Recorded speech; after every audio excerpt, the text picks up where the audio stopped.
ഇന്ന് നമുക്ക് നമ്മുടെ റൂമിന്റെ മേക്ക് ഓവർ ഒന്ന് കണ്ടാലോ? ഞങ്ങൾ ഒത്തിരി നാളായിട്ട് കാത്തിരുന്ന ഒരു ദിവസമാണ് ഇന്ന്. മേക്ക് ഓവർ ചെയ്യണമെന്ന്. മടി കാരണം നീണ്ടു പോയെന്ന് പറയാലോ.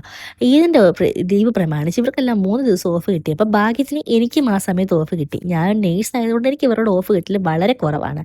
ഭാഗ്യം എന്ന് പറയട്ടെ, ഇത്തവണ 3 ദിവസം അടുപ്പിച്ച് എനിക്ക് ഇവരുടെ ഓഫ് കിട്ടി. അപ്പം ഞങ്ങൾ നീക്കി വെച്ച ആ പ്രോഗ്രാം ഇന്നങ്ങ് ചെയ്യാമെന്ന് ഞങ്ങൾ കരുതി. അപ്പം നമ്മൾ കൂടുതൽ സമയം സ്പെൻഡ് ചെയ്യുന്നത് നമ്മുടെ റൂമിലേക്ക് ഒത്തിരി ചെലവുകളൊന്നും വേണ്ട. നമ്മുടെ ഉള്ളിൽ കാശിനകത്ത് നിൽക്കുന്ന കാര്യങ്ങൾ ചെയ്യണം എന്നാണ് ഞങ്ങളുടെ ആഗ്രഹം. അപ്പോൾ ബഡ്ജറ്റ് ഫ്രണ്ട്ലി ആയിട്ടുള്ള ഞങ്ങൾക്ക് നിർബന്ധം ഉണ്ടായിരുന്നു. അപ്പം അതിനുവേണ്ടി ഒത്തിരി പൈസ കളയാൻ വേണ്ടി താല്പര്യപ്പെടുന്നില്ല.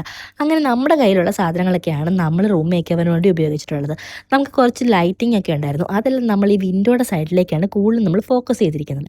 അതെല്ലാം വെച്ചു അവിടെയൊക്കെ ഒന്ന് ഡെക്കറേറ്റ് ചെയ്ത് കഴിഞ്ഞപ്പോൾ തന്നെ കുറച്ച് പകുതി ആശ്വാസമായി കേട്ടോ. റൂം കാണുന്നൊരു വൈബ് ഉണ്ടായിരുന്നു.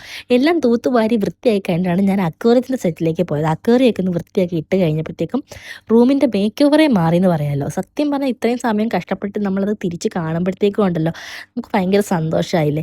എല്ലാ സാധനവും വെച്ച് കഴിഞ്ഞ് നിങ്ങൾക്ക് ഞാൻ ലാസ്റ്റ് ലുക്ക് കാണിക്കുമ്പോൾ നിങ്ങൾക്ക് മനസ്സിലാവും ഞങ്ങൾ എത്ര കഷ്ടപ്പെട്ടു എന്നുള്ളത്. ഒരു ചെറിയ പെരുന്നാൾ വൈബൊക്കെ നിങ്ങൾക്ക് കണ്ടാൽ തോന്നുമെങ്കിലും ഞങ്ങൾക്ക് ഭയങ്കര സാറ്റിസ്ഫൈഡ് ആയിരുന്നു കേട്ടോ. ഞങ്ങളുടെ റൂമിൻ്റെ മേക്ക് ഓവറിൽ കുറച്ച് നേരമൊക്കെ ഇങ്ങനെ വന്ന് ഇരുന്ന് കിട്ടിക്കൊണ്ടുള്ള സന്തോഷം ഉണ്ടല്ലോ, അത് വേറൊരു വൈബ് തന്നെ.